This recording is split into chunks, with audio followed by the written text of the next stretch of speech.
ये सबसे पुराने इस वक्त एधी के रज़ाकार हैं जिन्होंने 30 से 35 साल जो है वो एधी में गुजारे। मेरी उम्र है 2 कम 80 साल। सिर्फ एक सवाब की खातर हम इधर आए। हम पहले गधा गाड़ी चलाते थे। किसी जानवर के सड़ने पे भी ऐसी बदबू नहीं आती जितनी एक इंसान के सड़ने से बदबू आती है। किस तरह बर्दाश्त करते हैं? कोई एक्सीडेंट की कुचली हुई आती हैं, बोटियाँ बनी हुई आती हैं। ज़्यादातर कीड़े वाली आती हैं जो कई दिन पुरानी होती हैं। कभी दिल नहीं घबराया, कभी ख्याल नहीं आया कि ये काम छोड़ दूं मैं? मैयत तो वो यहाँ पे आ गई थी गुसल खाने में। उसको जब पानी वानी लगाया तो वो उठ के बैठ गई थी। घर वाले जो थे वो सब भाग गए थे। वो जिंदा थे? जिंदा हो गए थे। वो थे कौमे में। किस तरह खुद पर काबू रखते हैं, क्योंकि उनकी हालत इतनी ज़्यादा नासाज होती है कि उनको छूना देखना बिल्कुल भी आसान नहीं होता। बिस्मिल्लाहिर्रहमानिर्रहीम, अस्सलाम वालेकुम। दस्तक टीवी के साथ मैं हूँ हमज़रा। नाज़रीन, इस वक्त मैं एदी के सड़खाने में मौजूद हूँ और जो शख्स इस वक्त मेरे साथ मौजूद हैं सिद्दीक बाबा। ये वो वाहिद हैं जिन्होंने अपनी ज़िंदगी का एक बहुत बड़ा अरसा एधी की रज़ाकारी में गुजार दिया। ये सबसे पुराने इस वक्त एधी के रज़ाकार हैं जिन्होंने 30 से 35 साल जो है वो एधी में गुजारे, यहाँ की खिदमत करते हुए गुजारे।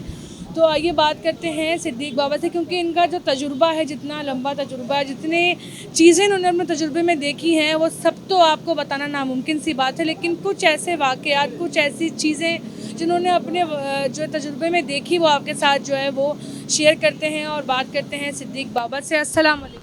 वालेकुम सलाम। सिद्दीक बाबा, आपको इतना ज़्यादा अरसा गुजार दिया आपने यही काम करते हुए, सबसे पहले मुझे ये बताएं कि आपने ये काम करने के लिए सोचा क्यों और क्यों इस फील्ड में, इस काम के लिए आप यहाँ पर आए? सिर्फ एक सवाब की खातर हम इधर आए। हम पहले गधा गाड़ी चलाते थे। उसके बाद जब हमारी गधा गाड़ी चोरी हो गई तो हम इधर आ गए फील्ड में। तो उसके बाद हमने यहाँ पे गुसल करना शुरू की। हमने कहा सवाब भी मिलेगा तो हमें तनख्वाह भी मिलती है। अच्छा, इतना अरसा हो गया है, इतनी सारी चीज़ें अपनी आँखों से देखी हैं, अपने हाथों से कितनी सारी चीज़ें समेटी हैं आपने।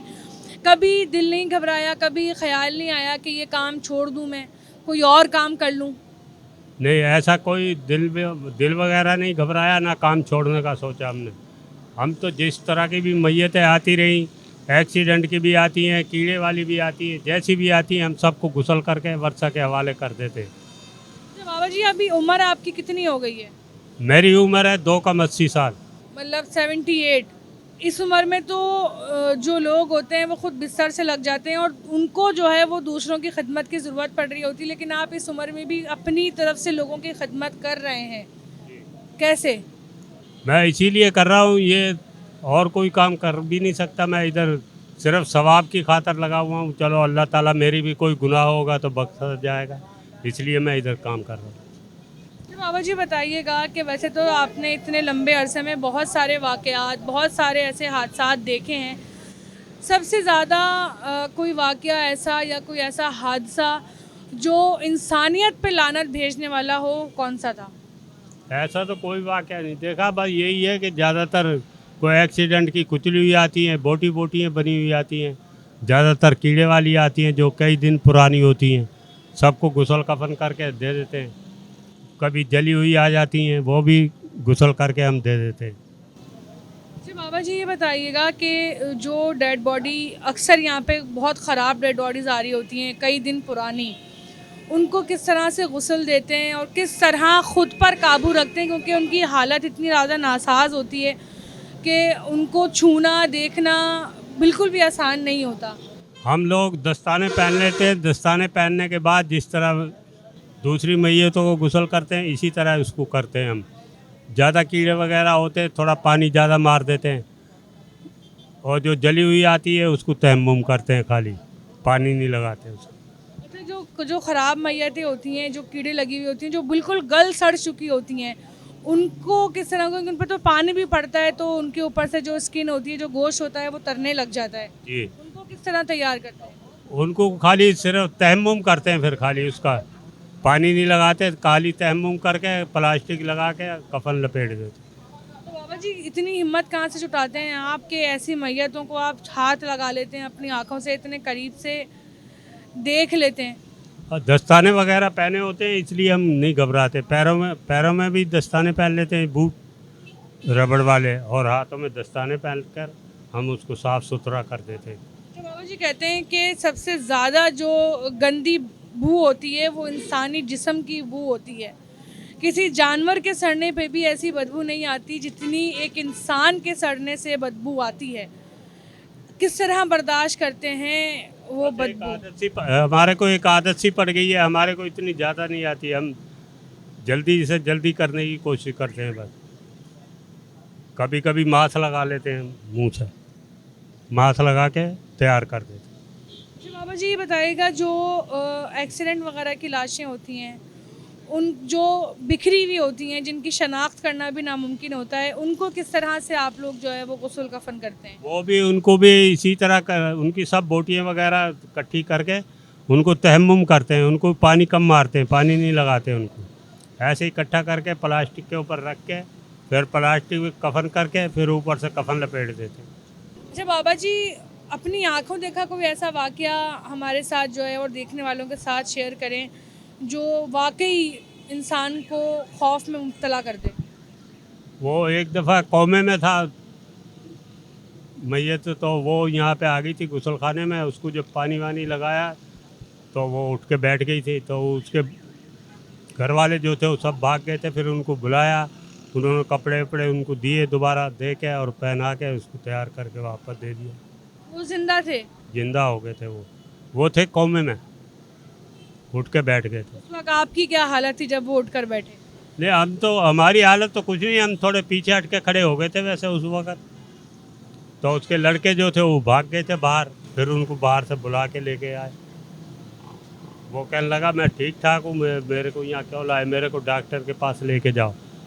फिर वो यहाँ से तो ले गए थे, अब अल्लाह जाने। फिर 2-2.5 साल के बाद उनका इंतकाल हुआ, फिर वो इधर ही आए। अच्छा बाबा जी, अगर मैं आपसे ये सवाल करूं कि वैसे तो सब जानते हैं कि ये काम किस हद तक मुश्किल है, अगर मैं आपकी ज़बानी ये सवाल आपसे मतलब आपकी ज़बानी में अगर सुनना चाहूँ कि ये काम किस हद तक मुश्किल है, तो आप क्या बताएंगे? ये हमारे को तो कोई मुश्किल नहीं है, नया आदमी जो है ना वो घबराता आता है, वो हाथ भी नहीं लगाते, अंदर भी नहीं आते हैं। इसके काफूर वगैरह की बल्कि ज़्यादा खुशबू होती है ना, उससे ही लोग डर के भाग जाते हैं। जो मैयत गुम हुई होती है वो देखने के लिए आते हैं, उस दरवाजे से ही वापस भाग जाते हैं।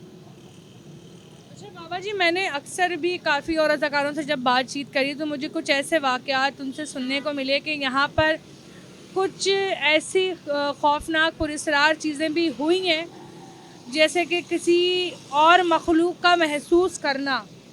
तो आपने भी कभी किसी और मखलूक को महसूस किया है? मैंने नहीं किया। मैं माशाल्लाह 5 टाइम नमाज वगैरह पढ़ता हूँ, मैं अल्लाह अल्लाह करता हूँ, मैंने कोई ऐसा वाक़या नहीं किया। सुना ज़रूर है किसी और के साथ? सुनता रहता हूँ मैं, वैसे सुना है भाई उसके साथ हो गया, उसके साथ, मेरे साथ नहीं कुछ भी हुआ, ना मैंने देखा। अच्छा बाबा जी, ये बताइएगा कि यहाँ पे जो है वो अक्सर मासूम बच्चों की डेड बॉडीज़ भी आ रही होती हैं, तो आपने किस किस तरह की जो है वो मासूम बच्चों के साथ दरिंदगी यहाँ पर देखी है? ये है कि बच्चे जो आते हैं ना, कहीं कचरा कुंडी में मिलते हैं तो पुलिस वाले उठा के हमारी गाड़ी बुला के वो भेज देते हैं यहाँ पे, हम उनको गुसल कफन करके हम दफना देते हैं। कचरा कुंडियों पर से किस तरह से बच्चों की जो लाशें बरामद होती हैं, सलामत होती हैं या फिर वो किसी न किसी जानवर का शिकार बन चुके होते हैं? नहीं, कोई कोई जानवर के शिकार की भी आती है, खाई हुई आती हैं, कोई पैर वैर खा जाता है, कोई हाथ खा लेता है।